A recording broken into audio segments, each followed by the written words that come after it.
نو موږ به کوشش کوو چې موږ د غر څوکې ته که هلته کونډې یتیمانان دي غریبانان دي بیماران دي هلته به هم ځو که د سیند په غاړه د یو غریب کور و هلته به هم ځان رسو. किसी दर्दमंद के काम आ किसी डूबते को छाल दे ये निगाह मस्ती की मस्तियाँ ये निगाह मस्ती की मस्तियाँ किसी बदनसीब पे डाल दे किसी दर्दमंद के काम आ किसी डूबते को छाल दे किसी दर्दमंद के काम आ किसी डूबते को छाल दे ये निगाह मस्ती की मस्तियाँ ये निगाह मस्ती की मस्तियाँ किसी बदनसीब पे डाल दे. بسم الله الرحمن الرحیم. السلام علیکم مینوال زم تاسو روز تاسو خادم تاسو مرګر امجد غفورو سواد پریس کلب ته راغلی وو. زمونږ سره دلته به موږ نن رمضان پیکیج ورکوو د کم سوات اخبار پروش یونین چې دی د هغو چې کم دلته 24 هاکران دي هغو له که تاسو کتلی په ملک کې د حالیه مهنګایي او د حالاتو د وجې هر سړی چې دی هغه نن سبا ډېر زیات فریاد کوي خو روژه چې کله راشي نو په دې روژه کې اکثرو د کمو د پیټي پنډوکي او د ټاټکي مزدور چې دی ډېر زیات خرابي او په روژه کې که تاسو کتلی د الله رحمتونه راوریږي زمونږ درستخانونه د مختلف قسم خوراکونو ډکي خو په دې درستخان نه موږ مهرباني وکړو وګورو چې زموږ په دې چم ګاونډ کې کم غریبانان خلک دي بېوسه دي بېبسه دي محتاجه خلک دي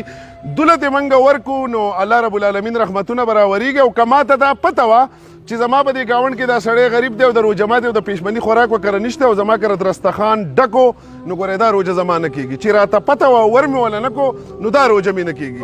مهر فاونډیشن په ضلع سوات کې د کونډو یتیمانانو بېوسه بېبسه محتاجه غریبانانو بیمارانو خلکو سره د امداد په مد کې کار کوي. په سیلاب کې هم ډېره غټه قرباني ورکړې. مهر فاونډیشن د خدمت دویم نوم دی نو موږ دا سوچ وکړو چې دا جزانان زموږ امرونه دي چې بیا یې په روژه کې د روژه ماتې نه پس هم روژهی او د خوراک وکرسنۍ نو موږ به کوشش کوو چې موږ د غر څوکې ته که هلته کونډې یتیمانان دي غریبانان دي بیماران دي هلته به هم ځو که د سیند په غاړه د یو غریب کور و هلته به هم ځان رسو. موږ 5000 پیکیج رخ کړي دي انشاءالله د وړو په مد کې زموږ سره لږ کمی دی خو الله جل جلاله شته بیسته نو اسمان یې ودرولی دی د وړو مدد به انشاءالله الله رب العالمین چې دا نور مدد وکړو نو د وړو به راسره هم که انشاءالله دا کار به مخ په وړاندې به وځو. منګه چونکې په سوات پریس کلب کې موجود یو نو د سوات یونین اف جرنالیست صدر حضرت علي باچا هم موجود دی او د سوات اخبار هاکر اسوسییشن صدر پیدا صاحب هم موجود دی. دوی هم یو څو خبرې وکړي. بالکل امجد غفور صاحب زه ستاسو د مهر فاونډیشن ډېر مشکور یم چې د اخبار په سند کې دا اخبار پروش طبقه ده چې دا ډېره غریبه طبقه ده دو خپل مهنت کش کوي سحر راوځي ښه خپله حلال رزق ګټي خو اخبار سند دومره حده پورې خراب شوی دی د سوشل میډیا او له دې څیزونو د لاسه اخبار چې دی اوس ډېر خلک نه ګوري له دو به ډېر ښه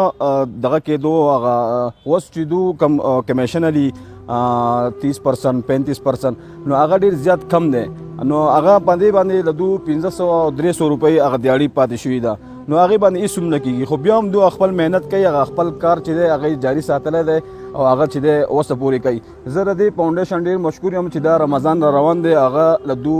په خیال وساتو. مهر فاونډیشن چې دی هغه بالکل له دو خیال وساتو هغو له د رمضان پیکج کې هغو له اوړه وریجې چینی او نور اشیاء خوردونوشي چې دا هغې ورته ورکړه. زه ډېر مشکور یم په دې دغه باندې چې هغو ته نن چې دی هغه راغلي دي او هغه دوی ته به نن دا پیکج چې دی حواله کوي. واحد دا اداره ده مهر فاونډیشن محمد عالم صاحب دغه کې او د امجد غفور صاحب موږ ډېر شکریه ادا کوو. واحد دا اداره ده چې موږ د کال په کال باندې د اختر په دغه پیکیج او د رمضان پیکیج د دوی پکې د موږ حصه کوي او موږ داسې یو سپید پوش طبقه کې یو چې موږ چاته ویلی نه شو چې زموږ ته څه ضرورت دی یا موږ الټه خلک موږ ته وایي چې تاسو خو ډېر امیران خلک یې الټه زموږ قرضدار موږ پیسې نیولی کېږي او دغه کېږي خو لیکن دوی ته دا ظاهره وکړه چې زموږ د حالات یې وکتلو چې هلکه دوی سره څونه مشکلات دي کم د میډیا په ذریعه باندې چې سوشل میډیا په ذریعه باندې چې زموږ کاروبار کم تپ شوی دی او بل دا خبره چې کم نن سبا چې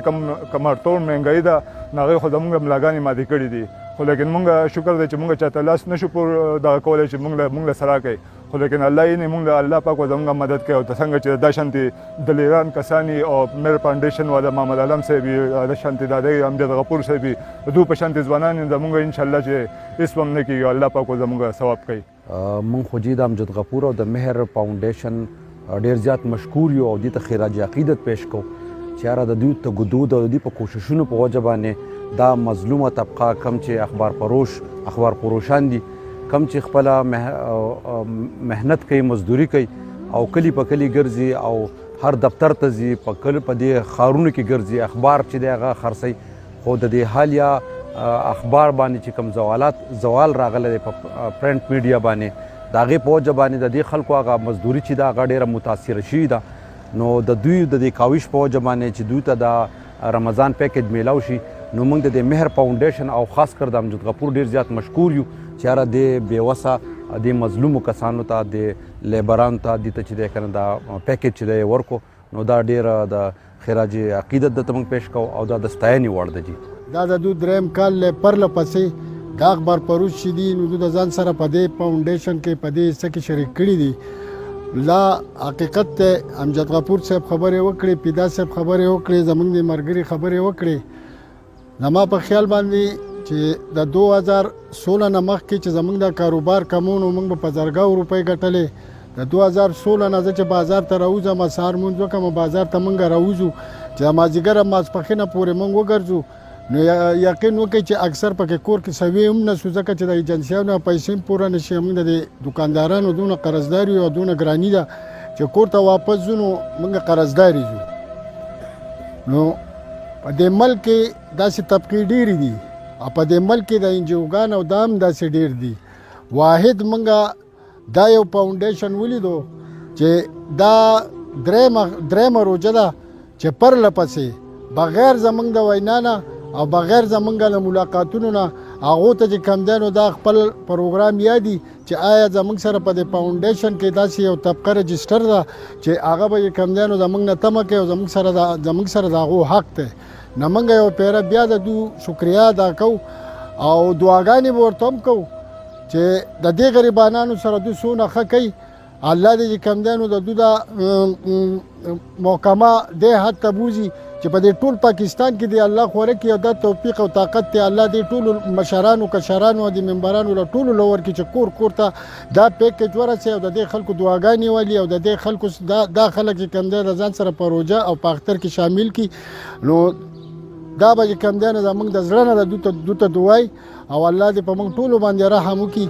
الله دې موږ ټول چې کم دی نو چاته نه محتاج وي الله دې په موږ باندې پردې واچي الله دې په موږ رحمتونه راوغوري د الله په لار کې مال په ورکولو باندې کمیږي نه که څوک وایي چې ما د الله په لار کې مال ورکړی او کم شوی هغه دې راشي زه به ورله تاوان ورکم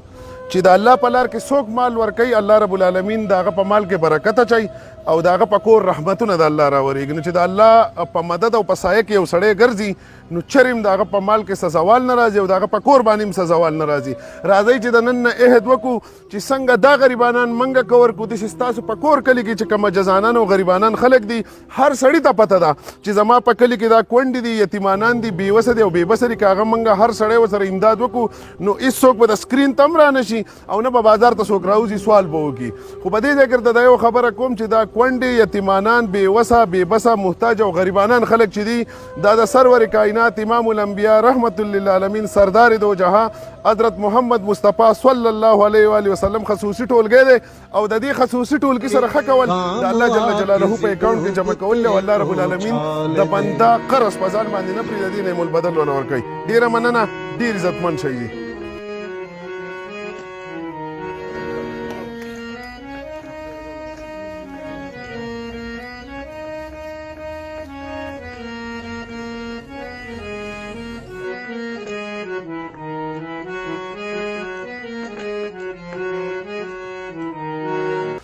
किसी दर्दमंद के काम आ किसी डूबते को छाल दे